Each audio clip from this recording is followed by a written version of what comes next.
Hello, everyone. The John Sitton Football Uncensored podcast with me, Joe Mealing, asking the questions as usual. John, how are we? Yeah, all right, Joe. Not too bad. Yeah. Bit more, more of a grind this week and last week than September, but we're all right. We're ticking over. Coolio. Yeah, and just apologies to the subscribers for the hiatus, but they've got to appreciate.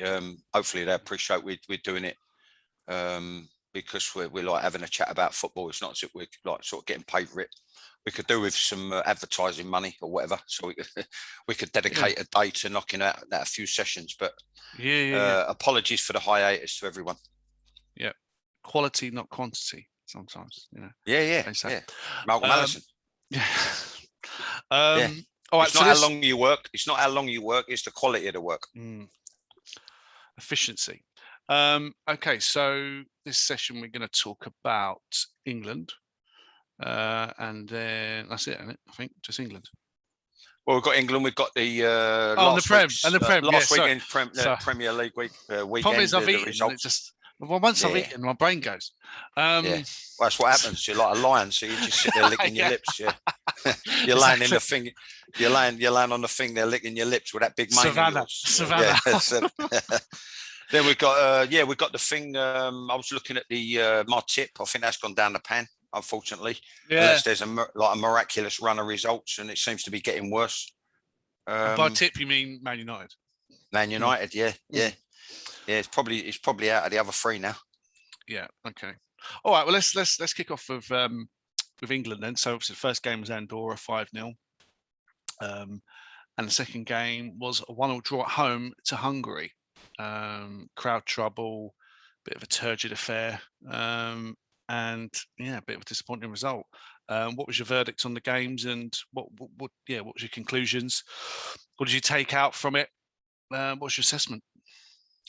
Just the Andorra thing. I don't think you could really ask much more other than more goals, maybe. What looks, I just thought, very professional, very efficient. The application and attitude of the players that came in. All right, okay, you say, well, it's Andorra, but the attitude and application of the players that came in, I thought was first class, and I thought it was a very sort of efficient, professional performance. 5-0, job done. Then you move on to the Hungary one. It was almost like the polar opposite. Yeah, I looked at that. You can't do nothing about the football side of it. They can't really do anything about the. I know only having played in the 80s, you can't do anything about the crowd issues. No. In terms of they're vociferous, aren't they? Certainly at home, there's a cauldron atmosphere, and obviously we played a lot better actually at their ground than we did at Wembley, it seems. Yeah, well, you've got the leftovers, and you've got that little bit of afters with regards to certain Eastern Bloc countries. I find it. I've spoken about it before many times on different podcasts. I think it's heavily ironic the fact that FIFA and UEFA, in this case, I think it's UEFA, come down quite hard on England with regards to the goings on. Going all the way back to the final against Italy, where it was sort of almost a perfect storm with people being locked out, reduced crowds because of COVID. We were still doing social distancing, and then you basically just got, it's probably a reflection of today's society. I mean, I think I much prefer watching it in the comfort of my own home or in a bar surrounded by friends, but you've got these idiots, they stormed the ground, got in. And the irony being, with regards to UEFA, they're going to make us play at least one game behind closed doors, which I was reading in an article the other day, trying to catch up on the papers. When you look at what goes on with regards to the racist abuse of our players in the Eastern Bloc countries, and in this case Hungary, and they give them a slap on the wrist with like a muggy 20 grand fine or 25 grand, 30 grand, 40 grand fine. I just think like the way to hit them is close the ground for a year, and a massive fine. Or and ban them. Yeah, or ban them completely from the competition. Yeah. But anyway, on it goes. Lip service and sort of moribund. Say again. Hand wringing, as you would say. Yeah. It just seems to me, sort of gesture politics. and like sort of moribund gestures, you know what I mean? But they're looking at the Hungary game very quickly, Joe, before we go on to the Premier League. All I wanted to say about that was you could see Southgate's angry face during and after the game. I thought he did well to hold it in. He probably wanted to say a bit more, quite a bit more. He probably wanted to say something a little bit stronger, because we all more or less come from the same walk of life. And when sort of we incur displeasure or lack of application, it's hard to hold it in, which I think is part of the reason why they earn their money. Yeah. I'm looking at the performance. Could you hold it in?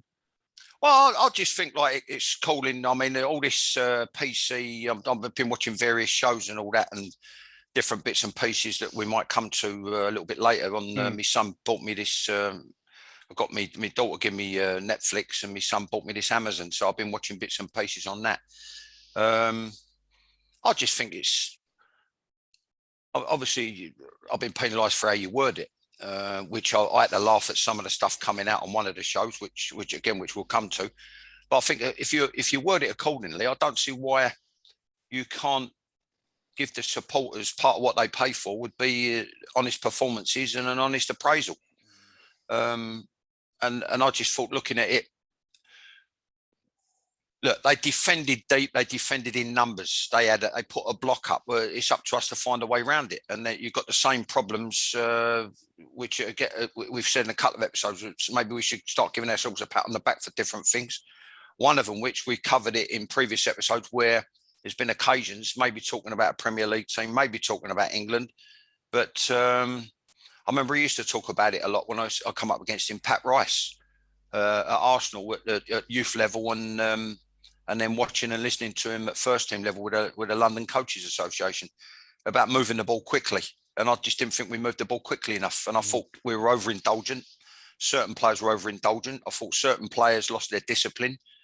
Again, I thought Harry came too deep trying to make things happen. And then they asked him after the game, and he said, I'm not too worried about certain things. I don't know if it was that or the Spurs game, but he said, I'm not too worried about certain things. I've got a good team around me. I've got good coaches around me. And I just thought, yet again, you're just saying the right thing. You're just saying the PC thing. The line. Yeah. If you've got good people around you, they'll create an environment where it doesn't have to come too deep to get the ball. If you've got good people around you and good coaches around you, they'll create that environment. They'll also create an environment where you've got a supply going into the penalty area, where he's looking to make runs and get contact on the ball. If you've got good people and good coaches around you, they'll sort out 1, 2, 3, maybe 3 plans or patterns of play, whereby you can tinker with it and adjust it so that if you spot a weakness, or you've scored, or the opposition has scored, or things are not happening and you need to make them happen, you can tinker with it, and you can up the game plan. And I don't think we did that. I think looking at it, we haven't moved on from the accusation of him being found wanting tactically, the manager. I was going to say that. So obviously, based on that and the Euro performance, given, maybe I'll rephrase the question. How good is our forward line? How good are our attacking players, considering the struggles against Hungary and sometimes the inability to break teams down? Is it that they're not as good as we think they are in terms of our attacking players, or that the manager's not good enough in getting the best out of them? Well, it's easy to sit in the armchair, and I've been in a position much lower down, but although it's the same game. And I keep telling people this, and I'm going to highlight it in a minute when we review a couple of documentaries that I haven't seen. I've only just seen them, and they've been out for a couple of years or a year and a half. But in answer to your question, I'm looking at it. I'm thinking to myself, if you go through the side and this doctrine, this blueprint of playing through the 3/3, the bottom line is, it would seem to me that if people come up against England and deny space in behind, then we're struggling.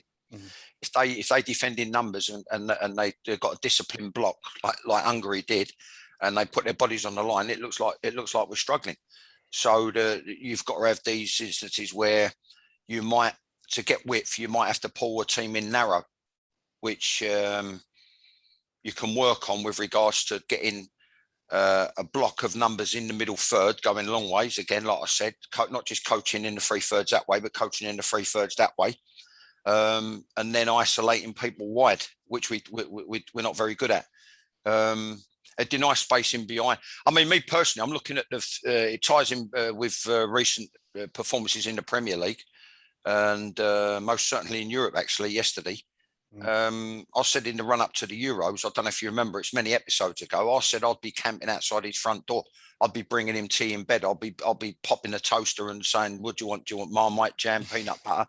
I would have been on the phone to Jamie Vardy because you've got pace and trickery with Sterling. You've got Sancho nowhere near. They've been mugged off. Borussia are laughing down their sleeve at Man United.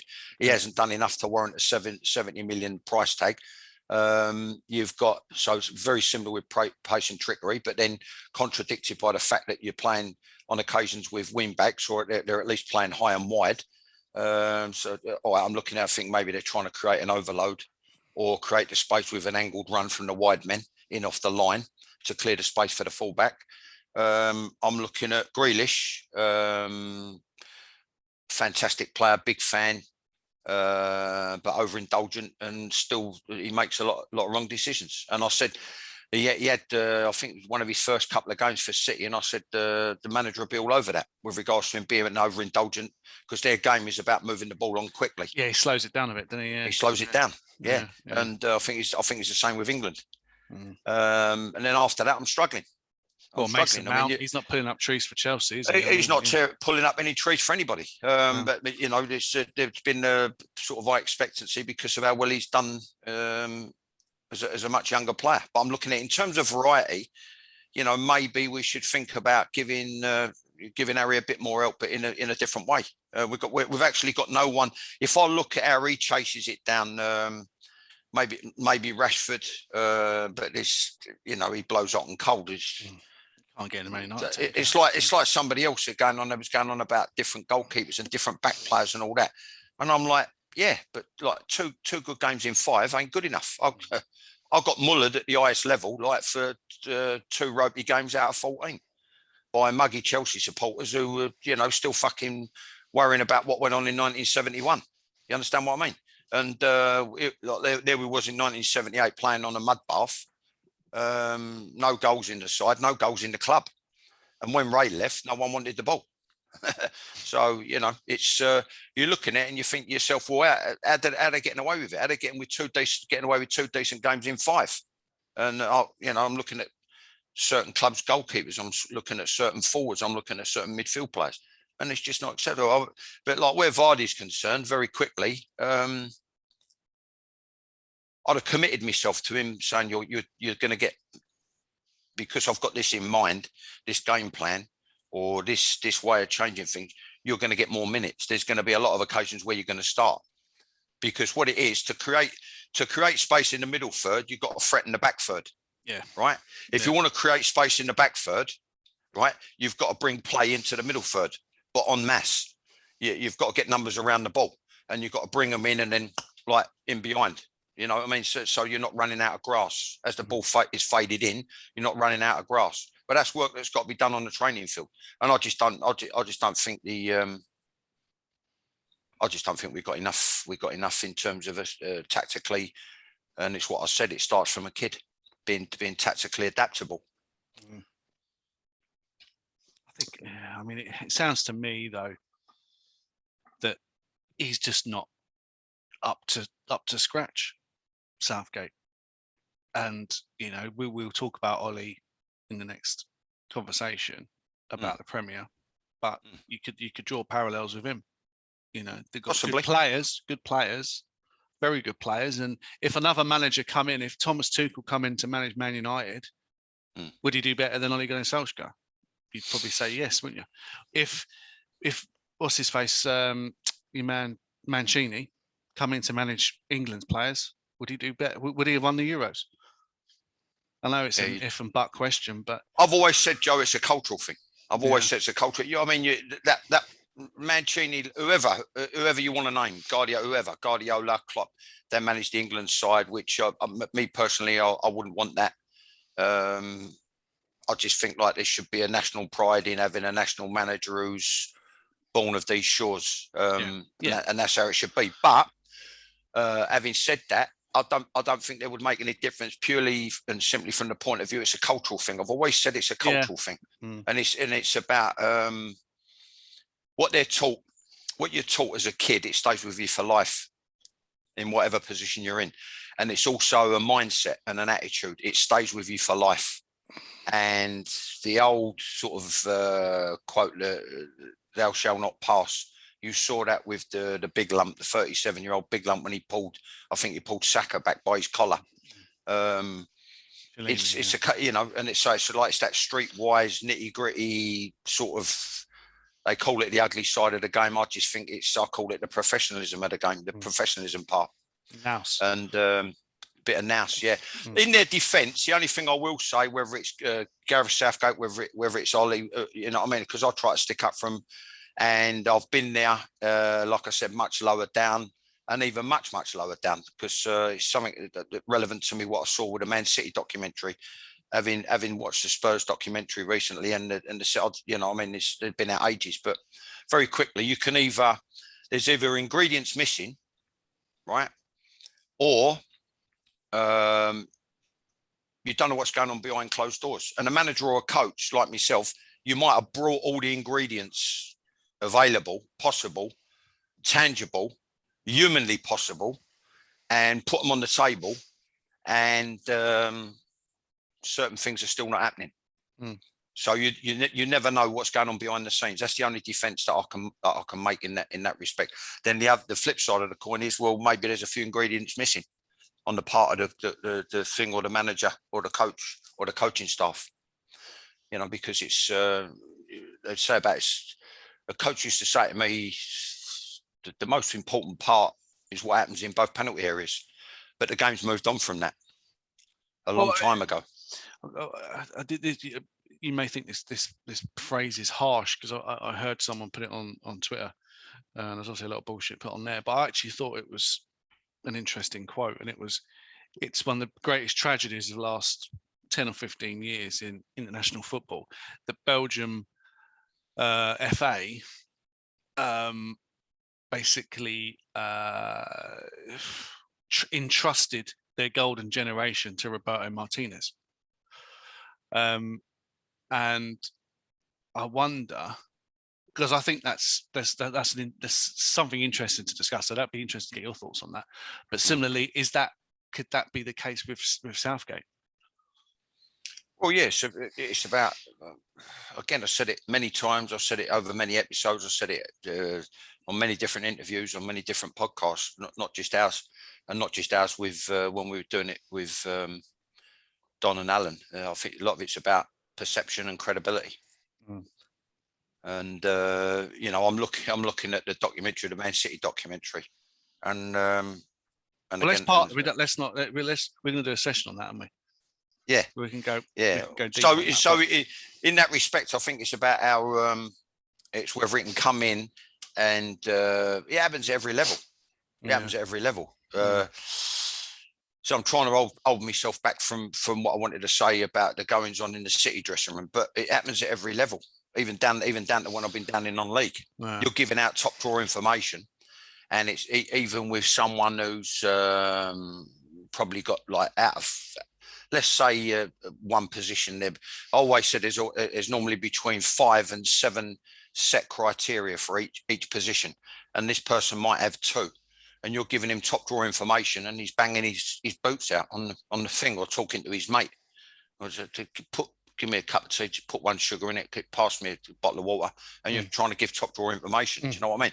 So the point I'm trying to make is, you talk about the golden generation, it's about how he would impose himself and then impart the information.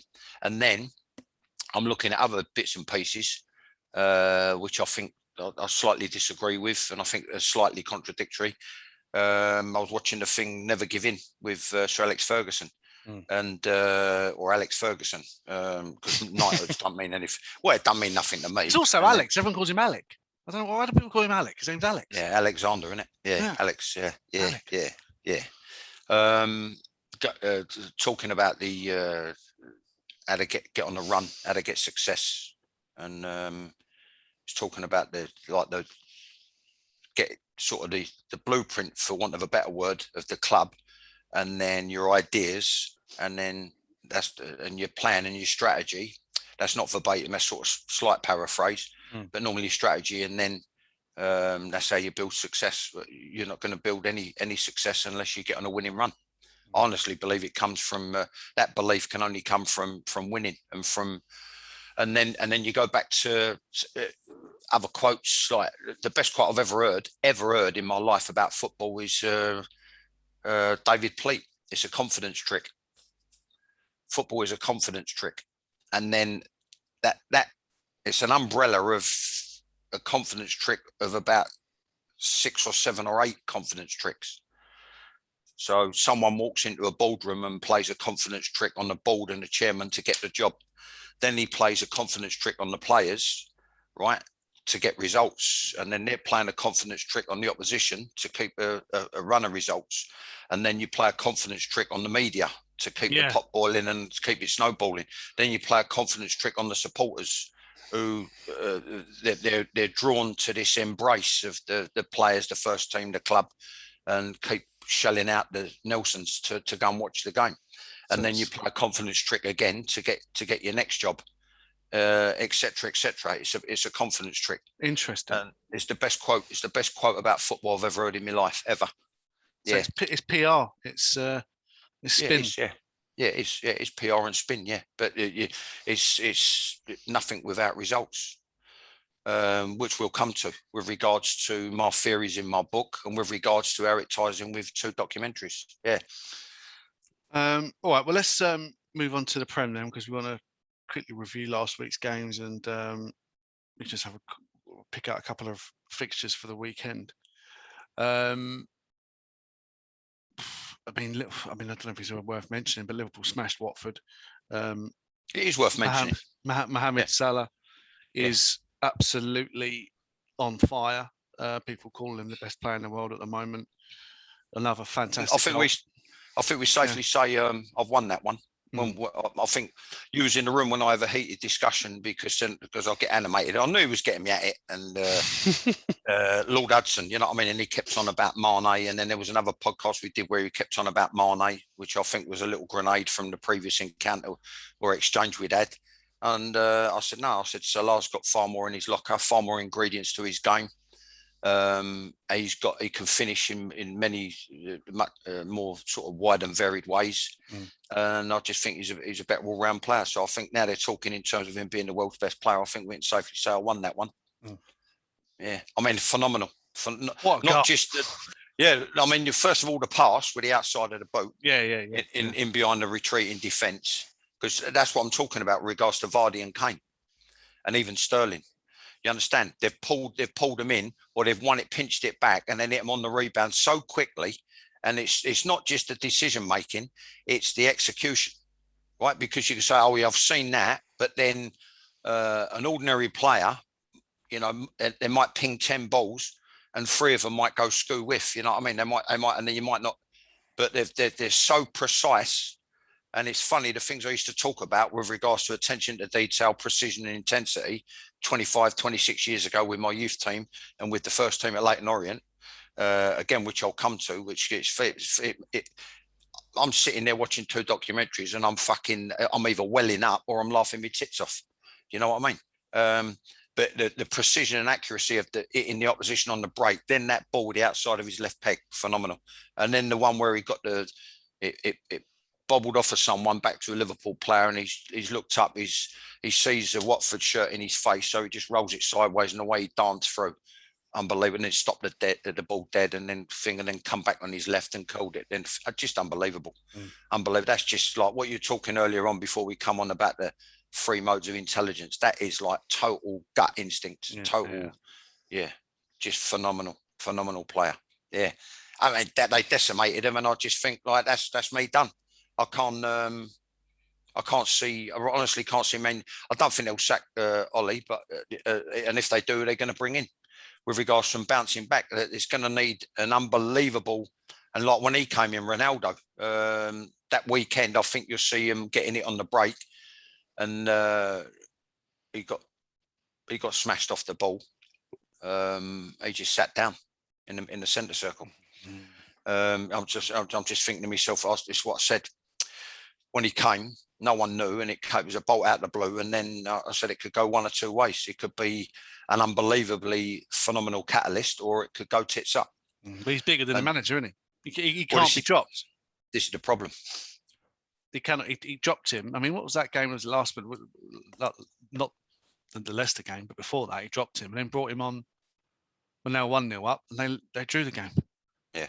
You know, why bring him on if you rested him? You rested him. Why bring him on when you're 1-0 up? Yeah.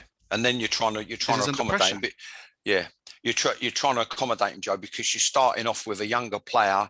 He could play anywhere across the front. He could play wide. You'd isolate him. He would shred the fullback. Then he was very direct. What people don't realise, he was very direct. He's unlike Grealish. He wasn't overindulgent. You understand? So he'd shred the fullback, and then he would target a covering centre back or a recovering run from a midfield player. He would target them and then take them. So he's taking two players out of the game, and then he'd pass it to create a chance, right? Well, now they're trying to shoehorn him in. You know what I mean? So he could play wide. He could play as an inverted winger. He could play as what they call like an inside forward or a number 10. They call it a number 10 now. And he could play in any of those. Now they're trying to, like, looking at it the other day in the Europa, the Champions League, they're trying to accommodate him in as a centre forward. Number 9, yeah. Yeah, because he can't cover the ground. You know what I mean? And you got Cavani there, who, you know, all right, he's getting on a bit, but fuck me, he's a superb number 9. And they don't play him. And yet they could probably accommodate Greenwood, Ronaldo, and Cavani. Play Cavani number 9, Greenwood on the left or on the right, and Ronaldo on the left or the right. Let them swap over. Fuck me, there's not a better forward line in world football, apart from maybe Liverpool. You know, I'd argue they're as good as, obviously PSG have got a phenomenal forward line, but that is a top draw. Greenwood's top draw. Yeah. So yeah, it's strange.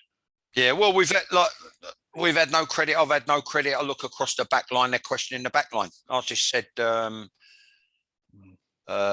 social media, they could, I'm not naming any names, but they could have done a lot worse than give someone a decent wage to go up there and just drill them once a week defensively. I'm looking at Wan-Bissaka. So all of a sudden now it's like a revelation, something that I've been saying since they signed him. Nowhere near good enough on the ball, nowhere near good enough going forward, nowhere near good enough end product. All of a sudden now they're highlighting it, stuff that I was saying 18 months ago, 2 years ago. Maguire can be exposed because of his lack of pace. So they're working on isolating him. He goes gallivanting. Shaw, he's unbelievable form for England in the summer. One of the players of the tournament. Probably, and along with Kyle Walker, probably reflects in if he was looking at how do England play, the fact that our sort of wing backs or full backs playing high and wide probably gives you an indication. He goes on the missing list. What I can't understand is how they're so exposed when you've got two screening midfield players. If they're playing this 4-2-3-1, so that tells me distinct lack of discipline, distinct lack of communication, distinct lack of commitment. Grit and determination to just do the basic things like get in someone's face, put pressure on the ball, leave your foot in, get within blocking distance. Because what happens is, Joe, when someone does that, it brings the rest of the team up, right? And what happens when you bring the rest of the team up, you've got nice compactness about you. Yeah. And I just think it's a unit at the moment. You've got 3 separate units, and it's just like it's one of them. Like, well, we've got them, and them, and we'll score more goals than you. And it ain't happened. It ain't happened. Yeah. He's had a lot. Maybe too much too soon. Greenwood, I think they mugged them off for Sancho, so getting 70 million for him. Because by now, you talk about a bedding in period. What I'm saying is this, quite simply, forget all the. Because now I'm getting wound up about it. The more I think about it, forget all the gin and tonic bollocks in the boardroom and all that. You know what I mean? We've just signed 70.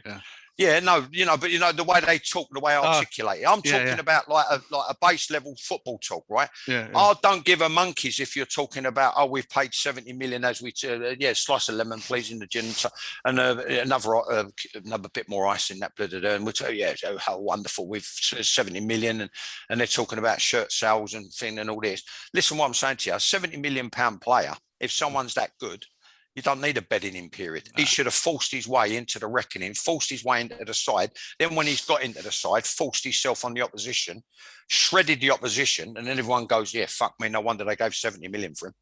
You understand? Well, now it's nothing like that. To me, it's a polar opposite. You understand? I'm questioning, how did they give 70 million? Why did they give 70 million for him? You know what I mean? I'm not just lumping it on one thing, but I'm because I'm looking at it as a smell coming off the pond. Yeah. And I'm listening to Muppets on Talk Sport 10 o'clock at night, saying the same thing that I was saying 18 months ago. But at the same time, I'm trying to make a case for the manager in defence of him because, like I said before, no one knows what's going on behind closed doors. I just think at the moment what you've got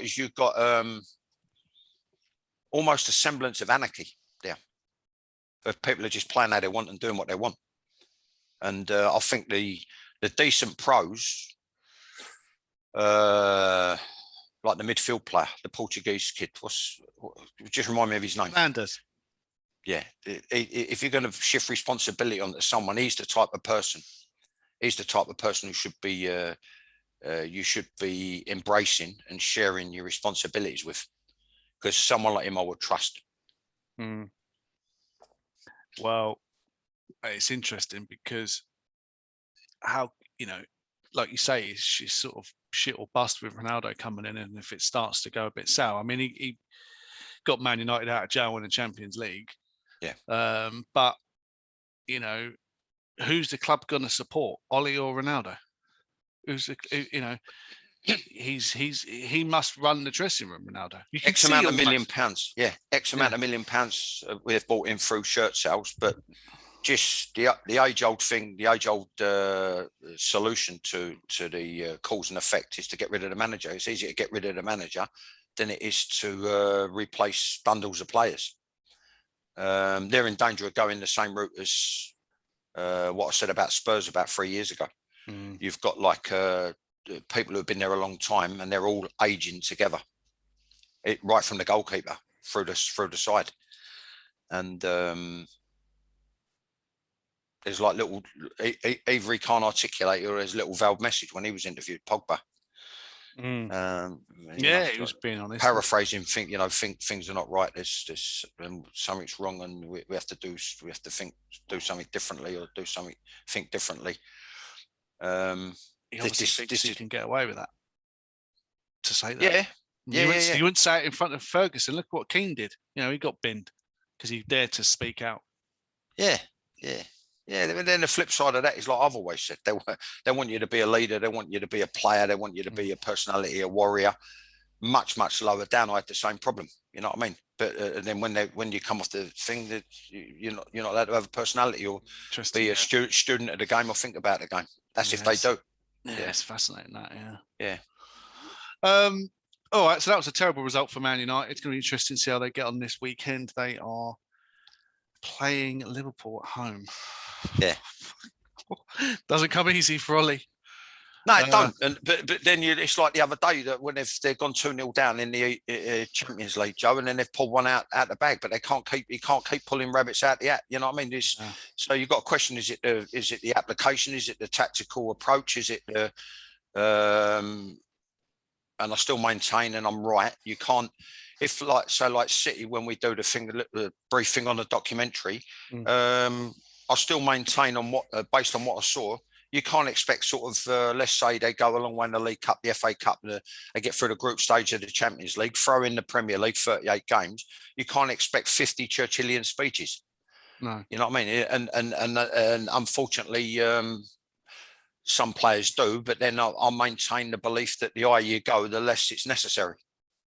That's just my sort of personal experience and belief. Yeah, which is what I said, and I was ridiculed for it. I was ridiculed for it on the documentary. I ridiculed it behind me back, I was told. But we'll come to that. I think they got out of jail. What I can't have is I can't have players who ex-players like there might have been a muggy under-14 coach, but they've never been a coach or a manager at first team level, and then they're throwing in all these theories and sound bites and stuff on Ollie. You know what I mean? I don't think it's fair. What you've got to ask is if they bring someone in, they've already tried it. What's he, the fourth manager after Ferguson? Yeah, Mourinho, Van Gaal, Moyes.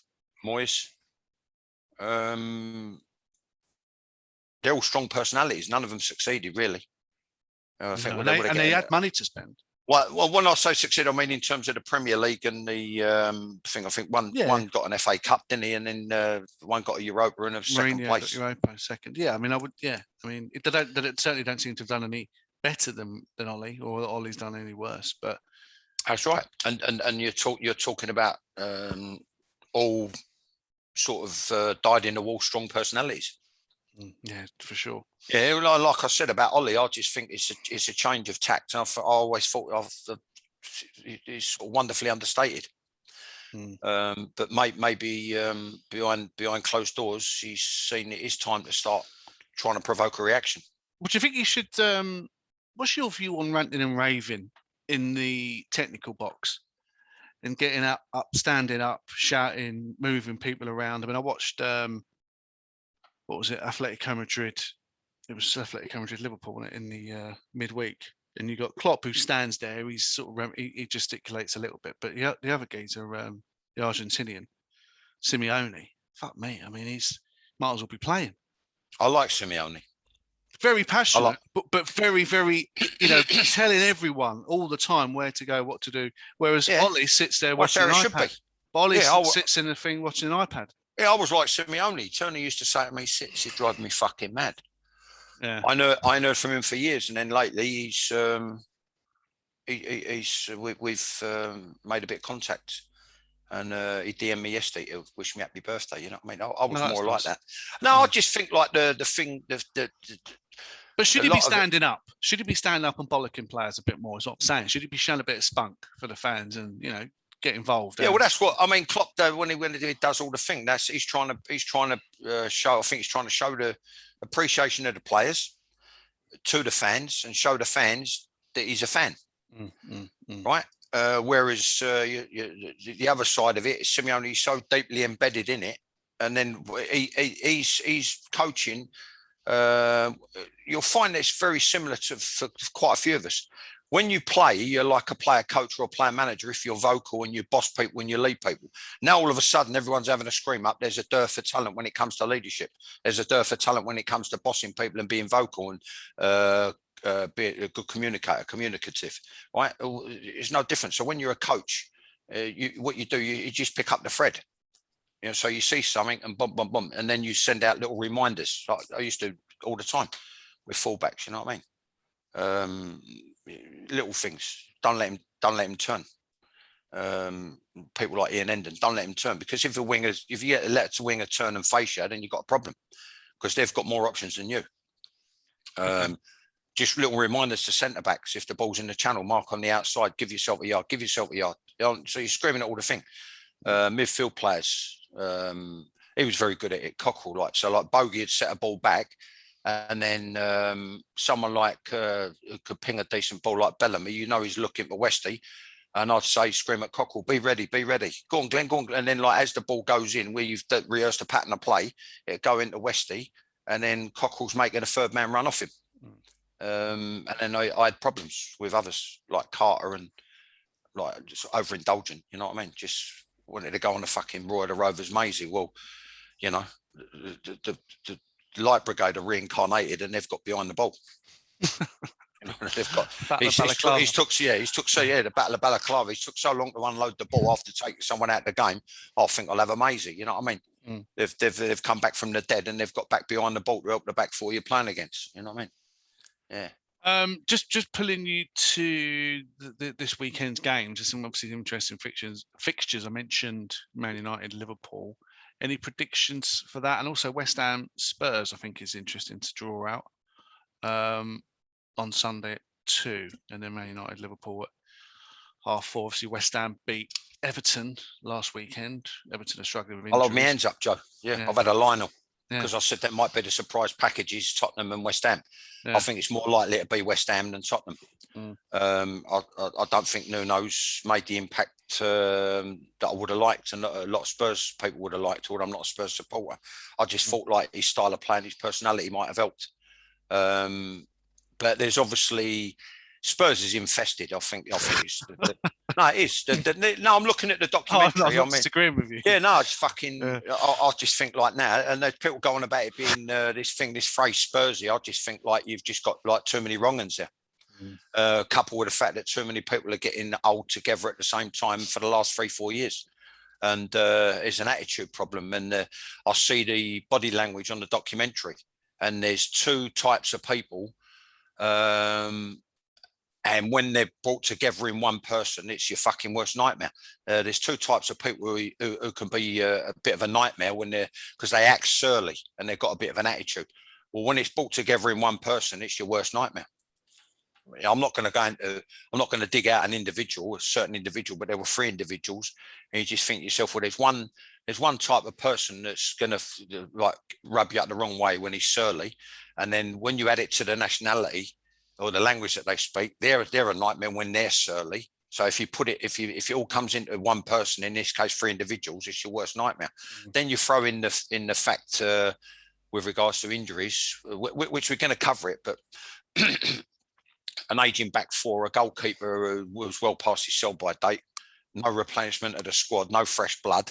Then, like really and truly, whoever's managed there performed nothing short of minor miracles, and they've done a sort of deal with the devil and a deal with themselves, which I'll come to. I'll fancy West Ham. I just think the club's run totally differently now. And I just think like it's like I said, I've always said it's a thing if you can impose a culture on a place, and I just think it looks far more efficient now. And I think Neville said it, didn't he? Was it what did he say? Failure isn't a scar; it's a bruise, and it goes away. And it seems like with and you know this better than anyone, but I guess you didn't get the chance to redeem it, and learn from it. Obviously, he learned from it, but didn't get a chance to prove it. But obviously, Moyes failed at Man United. It's obviously too much of a big job for him. But he seems very, very strong. And what he's created in very quick turnaround from West Ham, which was a Spursy type club, very fragmented and always struggling to stay in the league. Yeah, I mean, that's almost like it was just that Man United job was too early for him, because he seems to be creating something very powerful, man. For West Ham. Well, we know. I think we know. Like he's mentally agile, Neville, and he strikes me as a type of player who'd have been clever, not a ducker and diver, but cute. And he's obviously picked up a book, and he's obviously a good orator, and he's. I would imagine that he's taken the words of Winston Churchill and modified them, because that's sort of reminiscent of a quote with regards to the definition of failure. And he's used a bit of a Churchill quote for modified it, I would think. But yeah, he's right. I mean, he had a couple of opportunities. I mean, he's a dismal failure at Sunderland as well on paper. But when you look at I'm on about Moyes. Moyes. I'm on about Moyes. Oh yeah, and social. Yeah. I think he had a little bit of an honeymoon period because they beat one of the big guns. Right. Or held him to a draw or something. You've got the photo of him shaking Messi's hand when he's come off after they've just beat him or something, you know what I mean? So he had an honeymoon period there. But yeah, he's had a couple of Lionels, hasn't he, after he left Everton.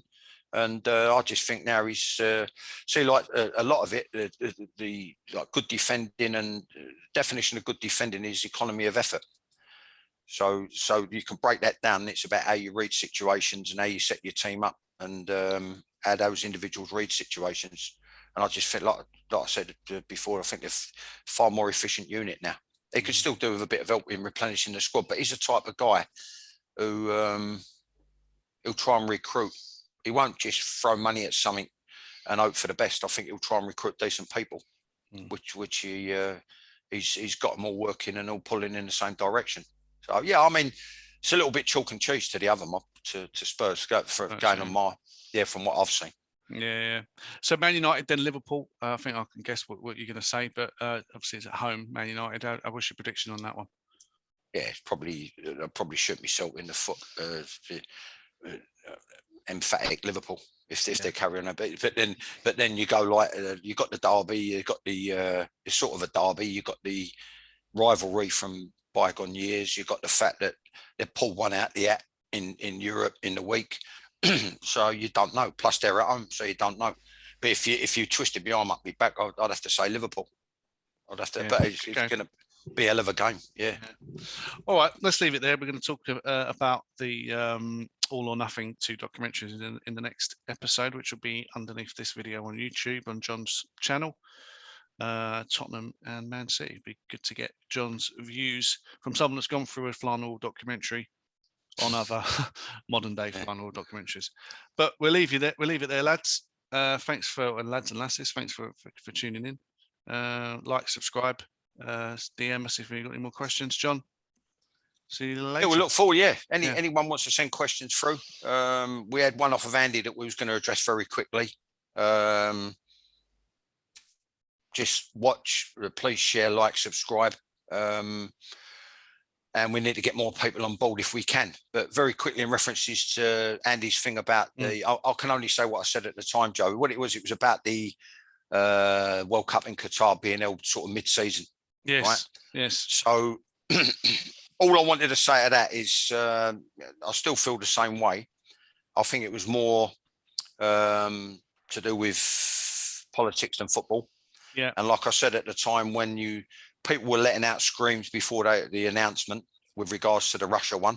So we've got half a clue what went on there. Funny thing is, it's turned full cycle because we're now in the midst of price hikes and fuel crises. Like I said at the time, I think that was about oil and gas and very little to do with football. So I hope that answers Andy's question. And the second part of the question was, did I think it was right? And my answer would be an emphatic no.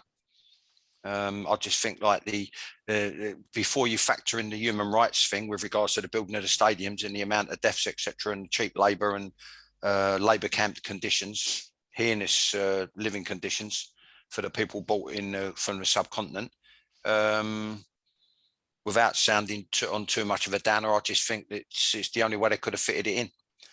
We rely heavily on the Middle East in the black cab trade from May to October. And when you hear the things like where it's 51, 52, 55 degrees, and even with air conditioning, it's unbearable. So we come to Northern Europe, mainly Paris and London. You could see the decision was a nonsense. So hopefully, Andy, that'll answer both your questions, mate. And then in the meantime, thanks for watching, and please like, share, subscribe, and we'll move on, Joe, to the next one. Perfecto. Cheers, guys.